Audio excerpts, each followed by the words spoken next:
Welcome to the Deep Dive, the place where we take all that information you've been gathering, the research, the notes, the best-selling books, and we really try to distill it all down to the most actionable insights you can use right now. Exactly. And today we are doing a deep dive into a really foundational text, I think, for modern personal development. We're talking about James Clear's Atomic Habits. That's right. And for you, our mission today is to go way beyond just a simple summary.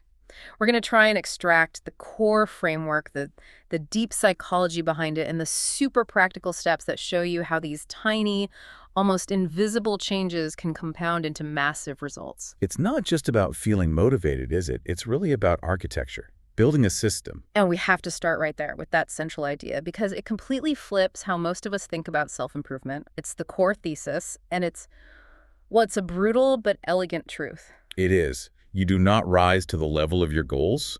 You fall to the level of your systems. That one sentence, it just makes you stop and think. It really does, because most people, when they want to change something, learn a language, get in shape, whatever it is, they are completely fixated on the outcome. Right. The 20 pounds lost, the finished novel. Exactly. They're thinking about the fluent Spanish or the seven-figure business. But Clear's argument is that this obsession with the goal is, ironically, the very thing that sets you up for failure. It's what he calls the paradox of ambition, and it trips everybody up. We set these huge, inspiring goals, and what that does is it puts all this insane, unsustainable pressure on the outcome. And you start out with this huge burst of energy, but progress is never a straight line. It's just not. So when you don't see those immediate results... You feel like a failure, and you just quit. The system, though, it shifts your focus 180 degrees. The goal is it's just a direction. The success is found in the process. And when you start defining success by the system, you kind of decouple your own self-worth from the timeline. It doesn't matter if you see the result today, because you're not focused on that distant finish line. You're just focused on, did I run my system today? Which brings us directly to the concept that turns this from a nice idea into, like, a mathematical certainty, the 1% rule. The 1% rule, yes. This is where it gets really powerful because, like you said, it's not just a motivational slogan. This is the fundamental, often ignored math of exponential growth. We're talking about tiny gains, marginal gains, but compounded every single day. And the math behind it is just, it's an explosion. Let's actually unpack the numbers because they're pretty startling. If you get just 1% better at something, a skill, a habit, anything every day for a year. You'd think, okay, that's a 365% improvement. Right, that's what linear thinking tells you. But because of compounding, you actually end up nearly 38 times better, 37.78 times to be exact. That is just an insane rate of return. It's like the difference between simple interest and compound interest, but for your life. It really is. But here's the catch, and it's why most people give up on it. For the first few weeks, even the first few months, that 1% improvement is basically invisible. You can't see it, you can't feel it, so you dismiss it. You think, this isn't working. Exactly. Imagine two people starting a new job. Person A tries to make these huge 10% leaps every month. Just massive, unsustainable effort. And they're probably burning out. Right. Meanwhile, person B is just focused on getting 1% better every single day. For the first 6 months, you probably couldn't tell the difference between them. But person B is quietly building this exponential curve. By the end of the year, their skill is going to be almost 38 times greater. And the flip side of that is just as powerful, but in a terrifying way. Because habits don't care about direction. They'll compound positively or negatively. Oh, absolutely. If you let yourself get 1% worse every day, you take a little shortcut, you procrastinate on one small thing, you don't just stay in the same place. You collapse, you move towards zero. By the end of the year, you've pretty much wiped yourself out. And that's the power of the system right there. That's why he calls them atomic habits. They're small, they're fundamental, like an atom, but they contain this massive compounding energy. It can be constructive or it can be destructive. So it's the direction of that daily 1% choice that matters more than anything else. That's the real engine of change. That's it. It's all about the trajectory. Okay, so let's unpack that. To maintain that 1% positive trajectory, you need more than just a good idea. You need an internal shift. And that brings us right into part one, the transformative power of identity. Right, because this really addresses that fundamental habit gap we talked about. Why do most New Year's resolutions fail?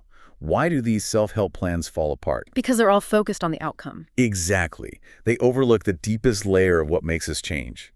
I mean, you can force yourself to change your behavior for a little while, You can willpower your way through a 2-week diet, sure. but if you don't change the underlying beliefs about who you are, the gravitational pull of your old identity is always going to pull you back. And Clear as is a great model for this, the 3 layers of behavior change. It really helps you see where you should be starting the work. It does. So layer 1, the outer layer, is the easiest one to see. Its outcomes. The results, the weight lost, the money saved, the what? Precisely. Then you go 1 layer deeper to layer 2, which is processes.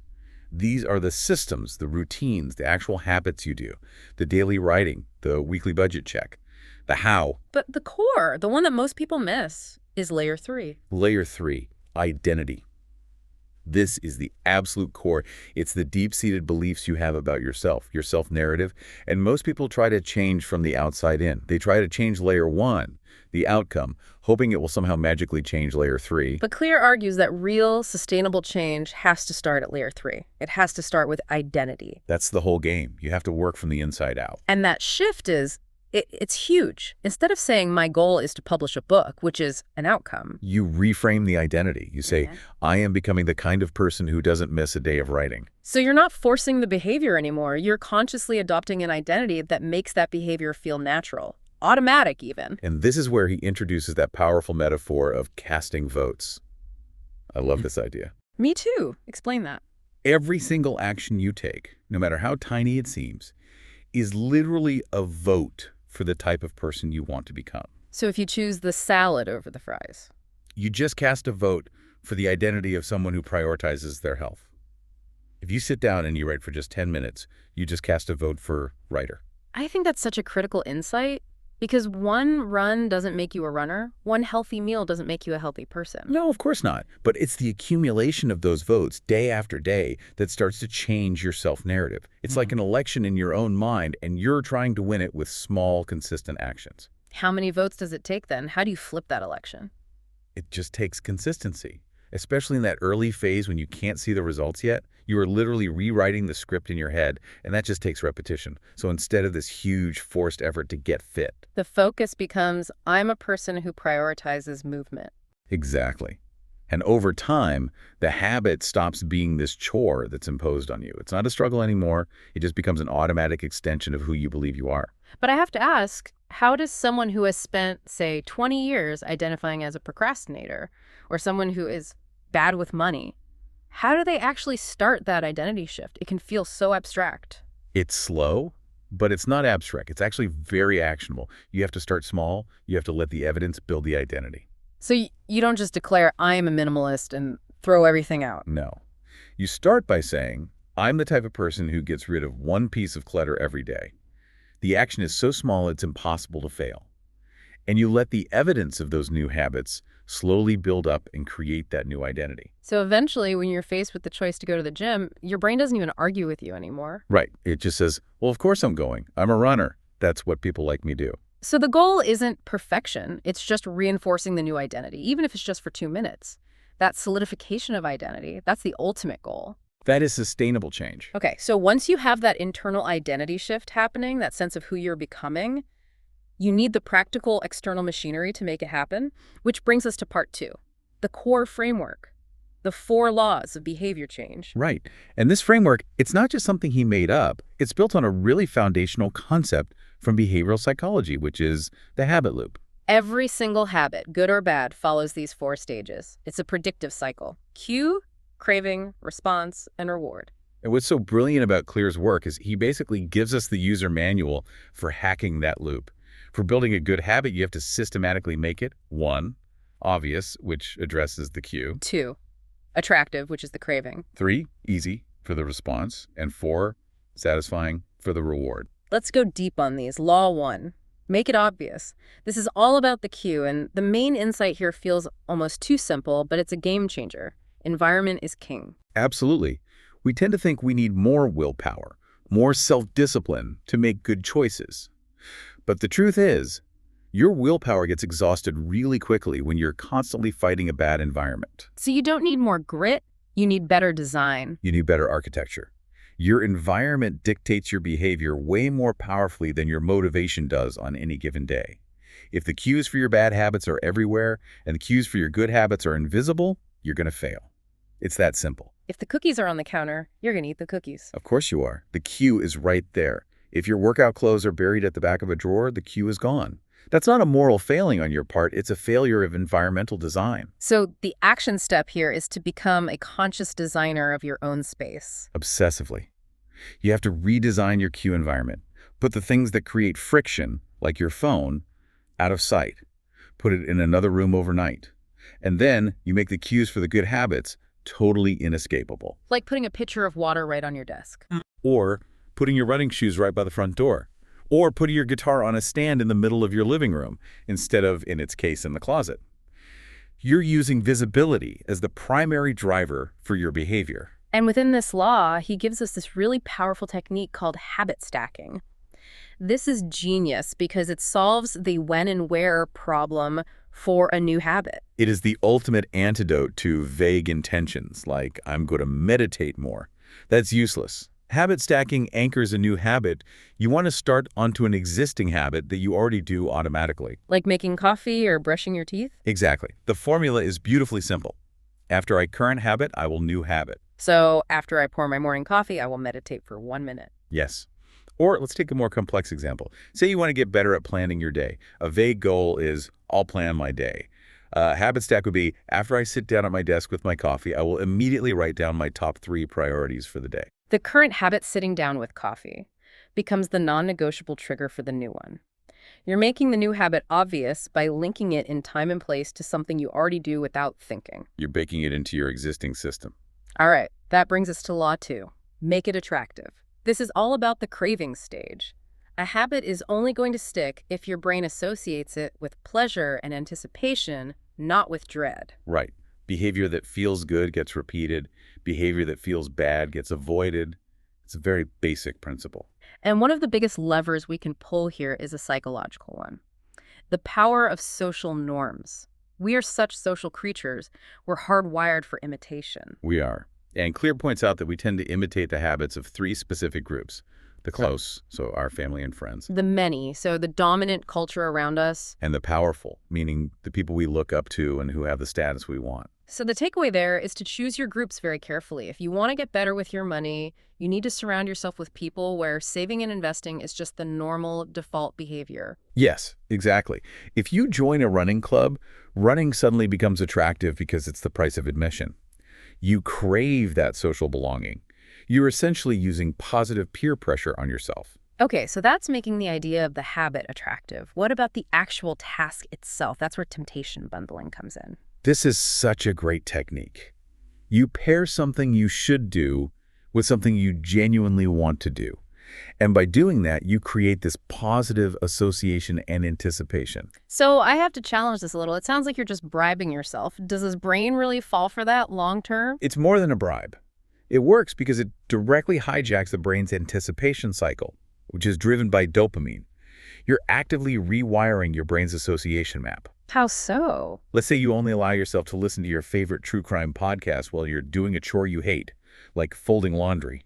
Pretty soon, your brain starts to associate the cue seeing the laundry basket with the anticipation of that podcast. Ah, so the chore becomes the gateway to the pleasure. Precisely.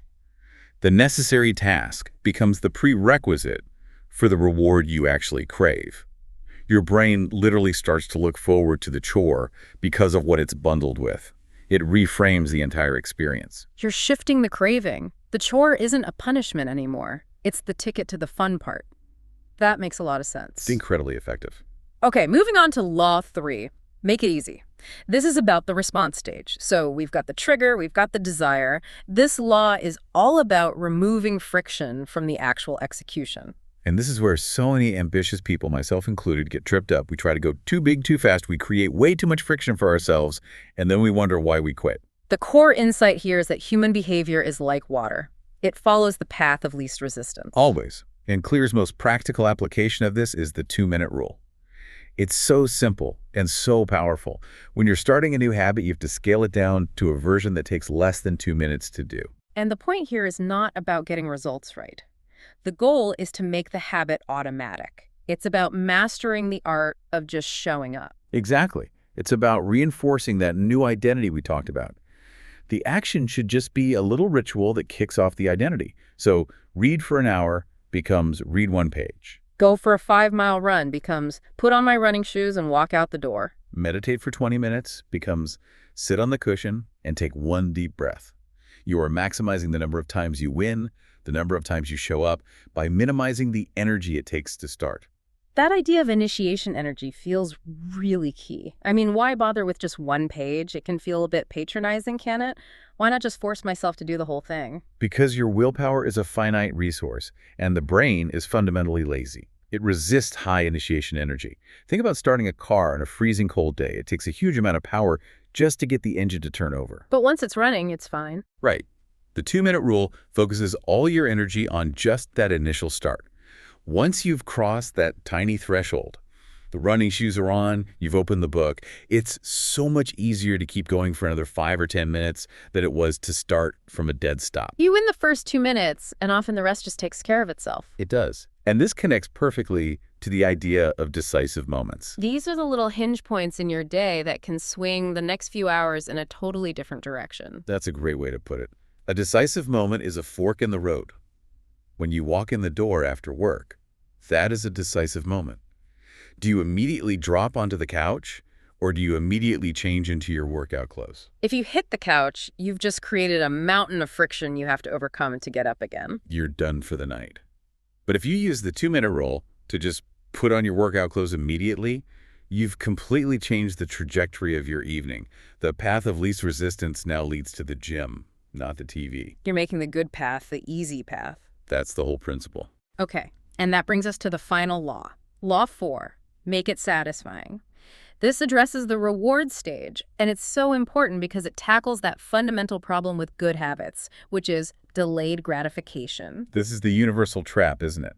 Bad habits, eating junk food, scrolling on your phone, impulse shopping, they give you an immediate reward, an instant hit of pleasure. But good habits, saving for retirement, exercising for long-term health, studying for a degree, the big payoff is way down the road.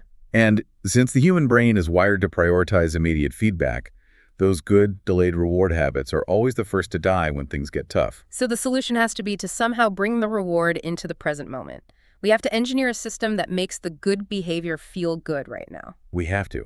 And the simplest, most popular way to do this is with habit tracking and visual streaks. Just putting an X on a calendar. It sounds so simple, but the act of checking that box, of seeing that unbroken chain of X's grow, that becomes its own immediate little dopamine hit. It's a reward in itself. It's visible proof that you're casting votes for that new identity. It celebrates the consistency, not the outcome. And that consistency becomes intrinsically satisfying. It helps you push through that plateau of latent potential we'll talk about, where you're putting in the work, but not seeing the results yet. What about more tangible external rewards? Do they work? They can, but you have to be careful with them. The idea is immediate reinforcement. For example, if your habit is to avoid buying a $5 coffee and make it at home instead, you could immediately transfer that $5 into a separate bank account named Vacation Fund. So you see the reward instantly. The saving becomes tangible pleasure, not just deprivation. Exactly. You're creating a positive feedback loop where the good behavior produces a small, immediate pleasure, which directly counters the desire for the immediate pleasure of the bad habit. So the bottom line is, satisfying habits stick. Unsatisfying habits die. You have to feed your brain that immediate feedback for the long-term changes to ever take root. That's the key to making it last. And this whole framework, these 4 laws, it's not just, good advice. It's deeply rooted in the actual biology of our brains. Which takes us to part 3, the science behind automaticity. Understanding the why behind this makes it feel less like self-help and more like a user manual for your own brain. I love that. A user manual for your brain. It's so true. This is where we talk about neuroplasticity and neural pathways. When we say a habit becomes automatic, we're not speaking metaphorically. We're talking about a physical, biological change in your brain. So every time you repeat a behavior, you're literally strengthening the connections between the neurons involved in that behavior. It's exactly like carving a path in a forest. The first time, it's hard work. You're pushing through undergrowth. But with every repetition, the path gets wider, smoother, and easier to travel. And in the brain, that path gets insulated with something called myelin, right? Which makes the signal travel faster and more efficiently. Precisely. That process is called myelination. Over time, the habit goes from being a conscious, effortful decision to just being a matter of biological efficiency. The brain has literally paved a superhighway for that action. Which is why you can brush your teeth while thinking about something else entirely. The highway is so well established. And the whole point of the 4 laws is to help you build those superhighways for productive behaviors, not just for brushing your teeth. And we can't talk about the science without talking about the chemical that drives all of this, dopamine. But specifically as the anticipation chemical. This is where a lot of people get the science wrong. It's a really common misconception. Most people think dopamine is the pleasure chemical that's released when you get the reward. Right. You eat the chocolate, you get a hit of dopamine. But the research actually shows that the biggest dopamine spike happens not when you get the reward, but in anticipation of it. Dopamine is fundamentally a motivation chemical. It's about wanting, not about liking. Okay, that is a critical distinction. Right. And it ties directly back to law 2, make it attractive. It's the entire biological reason that law works. If dopamine is about anticipation, then the whole goal of law 2 is to create a powerful sense of anticipation before you even start the habit. So when you do temptation bundling, only watching your favorite show while you're on the treadmill, the anticipation of the show is what triggers that dopamine spike. And that spike is the motivational fuel you need to get over the friction of starting.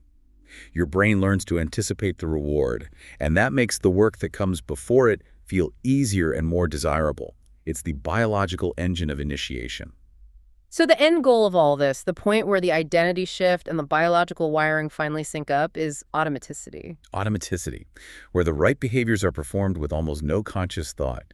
The goal is to make things like planning your week or doing a quick workout as effortless and automatic as tying your shoes. That's when you know the system is truly working. But getting there is one thing. Staying there, especially when life gets messy, is another. And that requires some more advanced tactics. This brings us to part 4, sustained mastery and resilience. How do you keep the system from breaking down over the long haul? First, you have to understand and expect what Clear calls the plateau of latent potential. This, I think, is the single biggest reason people give up on good habits. The valley of disappointment. Exactly. Yeah. You're putting in the work consistently for weeks, maybe months. You're going to the gym, you're eating right, you're saving money.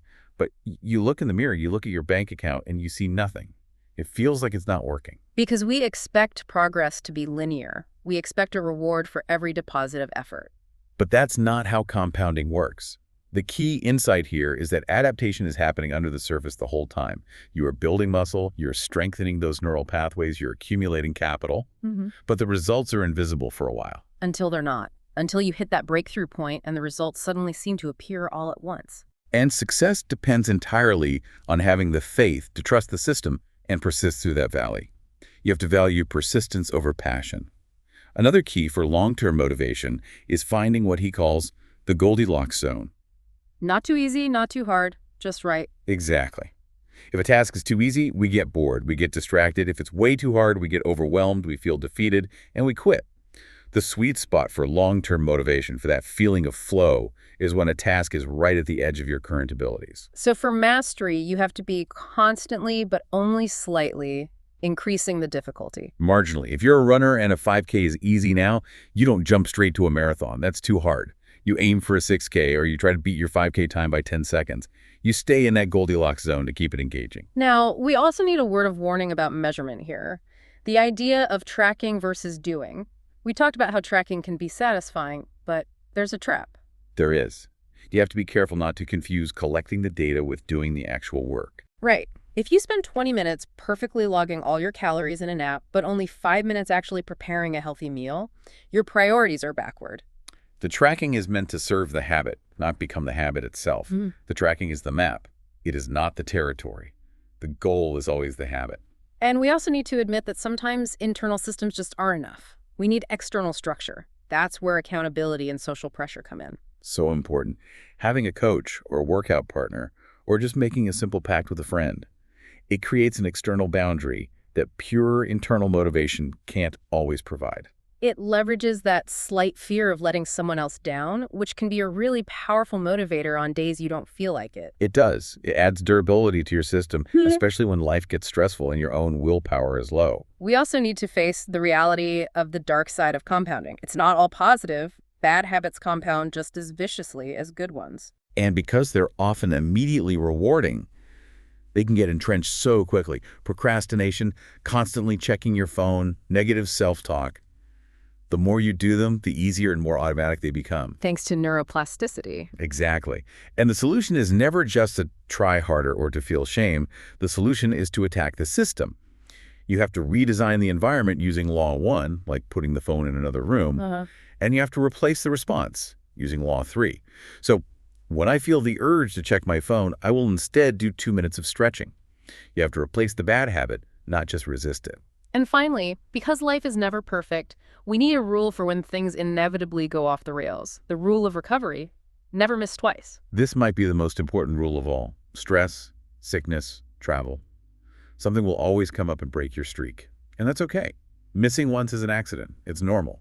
Missing twice is the beginning of a new bad habit. That's it.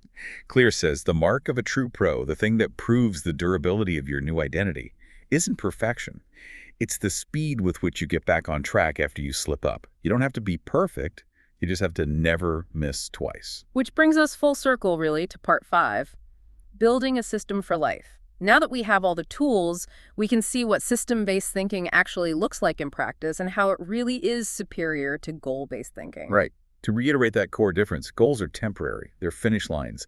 Systems are permanent. They're a way of operating for life. So we shift our focus from chasing a destination to constantly improving the vehicle that gets us there. So we focus on improving the process, not just dreaming about the outcome. We focus on designing our environment, not just relying on motivation. And we focus on rewriting our identity, not just forcing a behavior. And when you have the right system, the right habits emerge. They become the natural, easy choice. Let's get really practical here and give some integrated examples across a few key areas of life, showing how all 4 laws can work together. Let's start with health. Okay, health. Let's take a simple habit. Eating a healthy breakfast instead of grabbing something sugary on the go. Law 1, make it obvious. You prep it the night before. You chop the fruit for a smoothie and put all the ingredients in a single container right at the front of the fridge. It's the first thing you see. And you habit stack. After I turn on the coffee maker, I will pull out the smoothie container. Law 2, make it attractive. You use temptation bundling. You only let yourself listen to that really great podcast you love while you're making and drinking the smoothie. Law 3, make it easy. The 2-minute rule. Because you prepped everything, the actual work takes less than 2 minutes. You just have to blend and pour. The friction is almost zero. And Law 4, make it satisfying. You have a little whiteboard on the fridge where you put a check mark for every day you have a healthy breakfast. That visual streak becomes its own immediate reward. That's a system. It makes the healthy choice the path of least resistance. Now let's do work and productivity. This is a big one. The goal is to fight distraction and turn good intentions into actual, consistent output. Let's focus on the habit of doing deep, focused work first thing in the morning. Law 1, make it obvious. The night before, you close all your tabs except the one single document you need to work on. You physically put your phone in a drawer in another room. The environment is primed for focus. Law 2, make it attractive. You create a deep work ritual. Maybe you make a special kind of tea that you only drink during this time. You put on noise-canceling headphones. You make the atmosphere itself feel special and desirable. Law 3, make it easy. You start with the 2-minute rule. Your only commitment is, I will work on this one task without distraction for 2 minutes. That's it. It overcomes that huge inertia of starting something hard. And Law 4, make it satisfying. You can use a simple paperclip strategy. You have 2 jars. You start with all the paperclips in one, and for every 30-minute block of focused work you complete, you move one paperclip to the other jar. It's a simple, visual way to see your progress and feel satisfied. Perfect. Okay, how about finances? This is where our brains are wired to fail because of the lure of immediate temptation. So the system has to automate discipline. You can't rely on willpower every single payday. Law 1, make it obvious and visible. You make the bad keys invisible. You delete shopping apps from your phone. You leave credit cards at home. And you make the good cues obvious. A portion of your paycheck is automatically transferred into a savings account that you've literally named My Future Home. You see the goal every time. Law 2, Make it attractive. You could bundle the chore of reviewing your budget with something you enjoy. Maybe you do it on a Sunday morning with your favorite coffee and music. You make the process less dreadful. Law 3. Make it easy. Automation is the ultimate form of easy. Automate your savings, your bill payments, your investments. The best behavior should require zero effort. And to make the bad habit hard, you add friction. The 24-hour rule.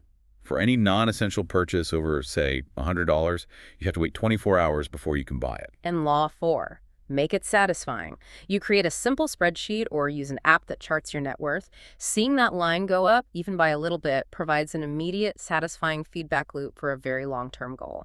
And finally, let's touch on relationships. This is where compounding is so subtle, but maybe the most important of all. It's not about the big grand gestures, is it? It's about having the tiny, positive habits vastly outnumber the negative ones. It's all about the ratio. The system has to ensure you're consistently making small, positive deposits of attention, communication, and gratitude. So, Law 1.